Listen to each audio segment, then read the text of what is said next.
السلام عليكم ورحمة الله طلبتنا الأعزاء. محاضرتنا الثانية اليوم عن المقالة الثانية اللي تحمل عنوان Cardiovascular Disease, a good news, bad news story. Deaths from cardiovascular disease, CVD, which includes heart disease, high blood pressure, and strokes, first began to decrease in the 1960s in Western countries and have continued to do so since then. فعندنا أمراض تسمى بالسي في دي، الكارديو فاسكولار ديزيز، هو ما يتعلق ب relating to the heart and blood vessels، ما يتعلق بالأوعية الدموية والقلب. فتتضمن heart disease أمراض القلب، high blood pressure ضغط الدم العالي، and strokes والسكتات الدماغية. بدأ ينخفض هذا النوع من المرض في الستينات القرن الماضي في البلدان الغربية، واستمر بهذا الانخفاض منذ ذلك الوقت. In the United States, the death rate from heart disease fell by over 35% between 1980 and 1997. فعندنا في الولايات المتحدة معدل الوفيات من أمراض القلب انخفضت بمعدل 35% بين عام 1980 و 1997. Similar decreases have occurred in other Western countries. فعندنا انخفاضات أيضا أخرى حدثت في بلدان غربية أخرى. How can we explain this encouraging development? شلون نقدر نفسر هذا التطور المشجع في عملية انخفاض الوفيات في من المتسبب بسبب أمراض القلب. One factor is that well-informed people are willing to change to a healthier lifestyle in order to reduce their risk of CVD. فالعامل الأول هو أنه هناك أناس واعين وراغبين are willing to change إلى التغيير بنمط حياة أكثر صحي لتقليل خطورة to reduce the risk of CVD خطورة مرض الوعائي القلبي. Another important factor is that the diagnosis and treatment of the disease have improved. وعندنا عامل آخر هو التشخيص والعلاج لهذا المرض الذي أيضا تحسن. Advances in technology تقدم في التكنولوجيا have made possible the early diagnosis of conditions that may cause serious problems later. وأيضا تقدم التكنولوجيا أيضا ساعد في عملية الكشف المبكر diagnosis لحالات التي تسبب مشاكل خطرة لو تم تشخيصها بوقت متأخر. As a result, doctors can treat these conditions either by prescribing drugs. فلذلك أنه الأطباء يمكن أن يعالجون هذه الحالات عن طريق إعطاء وصفة أدوية prescribing drugs to lower blood pressure حتى تقليل من ضغط الدم or cholesterol or by performing surgery to repair damage to the heart أو إجراء عملية جراحية لإصلاح الضرر repair damage في القلب. For patients who have already suffered a heart attack, the news is also good. أيضا للمرضى أشخاص المرضى اللي عانوا من أزمات قلبية الأخبار جيدة. Thanks to high-tech equipment, drugs and experienced surgeons. يعود الفضل للمعدات ذات التقنية العالية إلى الأدوية وإلى جراحين ذو خبرة. Many people recover يتعافى كثير من الناس and lead active lives after the operations that were impossible 4 or 5 decades ago.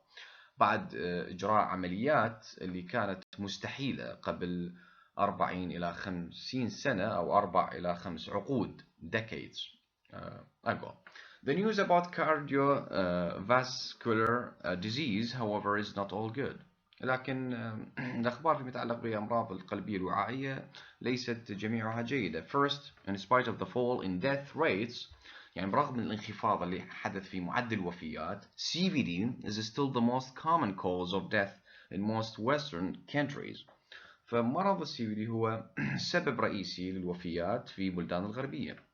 The 2000 statistics for the United States, for example, show that heart disease was responsible for more than 30% of deaths in that year and was the greatest single cause of death.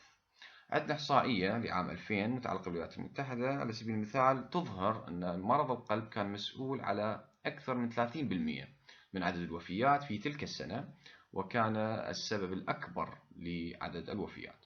The numbers, of course, would be even worse if we included deaths that are associated with high blood pressure and strokes. وبالتأكيد يعني الأرقام ستتصاعد في عدد الوفيات لو احنا ضمننا أمراض ارتفاع ضغط الدم العالي والأزمات والسكتات الدماغية. نلاحظ هنا في هذا الفيجر cardiovascular disease as a cause of death in the United States and India 1990 and 2000.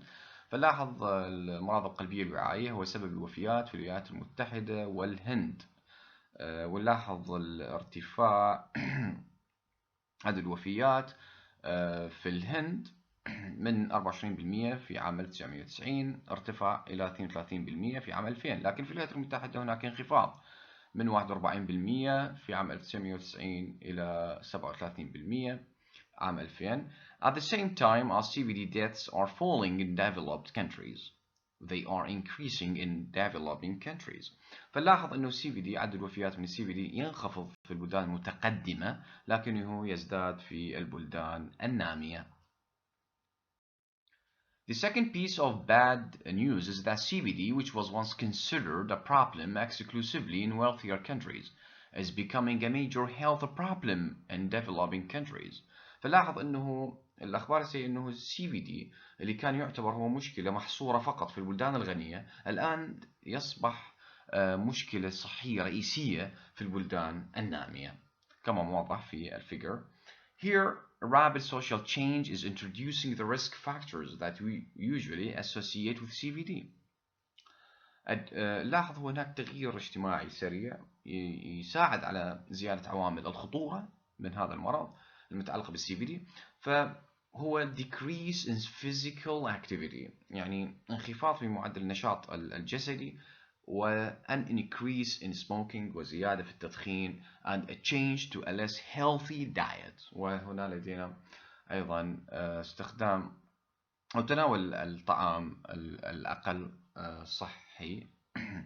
In 2001, the World Health Organization predicted that CVD would be the leading cause of death in the developing world within 10 years.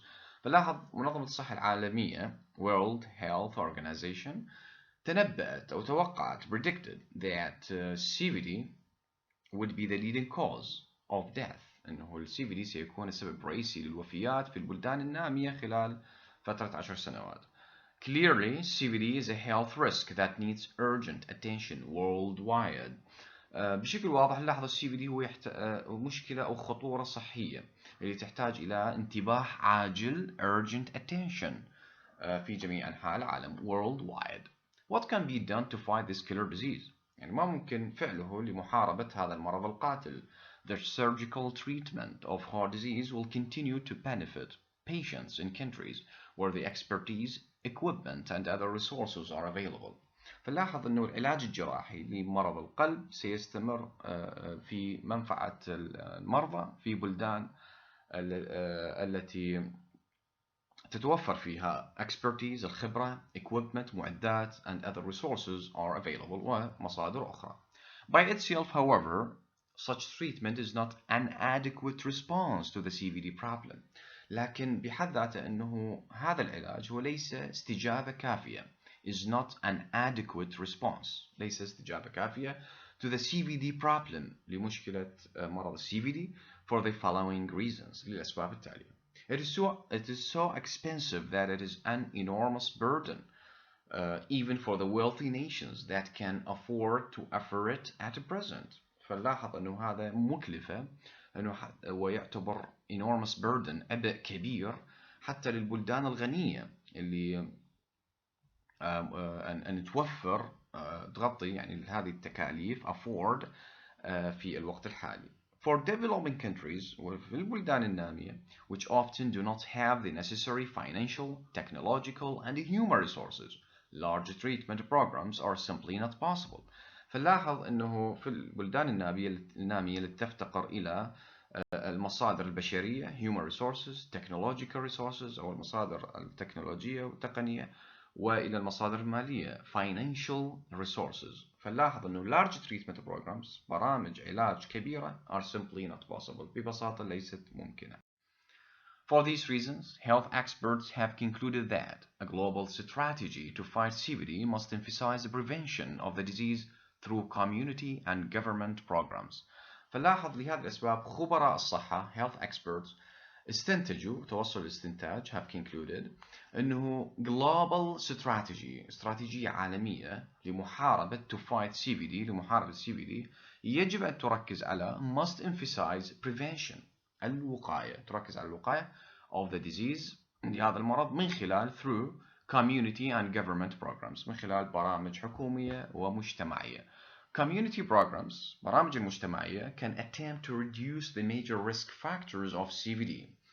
ممكن أن تحاول أن تقلل من عوامل الخطورة الرئيسية لمرض CVD عن طريق by educating people تثقيف الناس about the connection between lifestyle and CVD عن طريق العلاقة بين أنماط الحياة يعني the way the person lives وأنماط الحياة ومرض CVD. Governments الحكومات can discourage smoking ممكن أن لا تشجع على التدخين and encourage healthier eating ويمكن أن تشجع تناول الطعام الصحي for example by not allowing tobacco and food industries to advertise unhealthy products. على سبيل المثال يمكن لا تسمح لمصانع الطعام والتبغ أن تقيم إعلانات أو تعرض إعلانات advertise لمنتجات غير صحية unhealthy products. There are however considerable obstacles لكن هناك عوائق كبيرة considerable obstacles عوائق كبيرة to the success of such programs لنجاح مثل هكذا برامج. شكرا جزيلا للاستماع. Thank you so much for listening.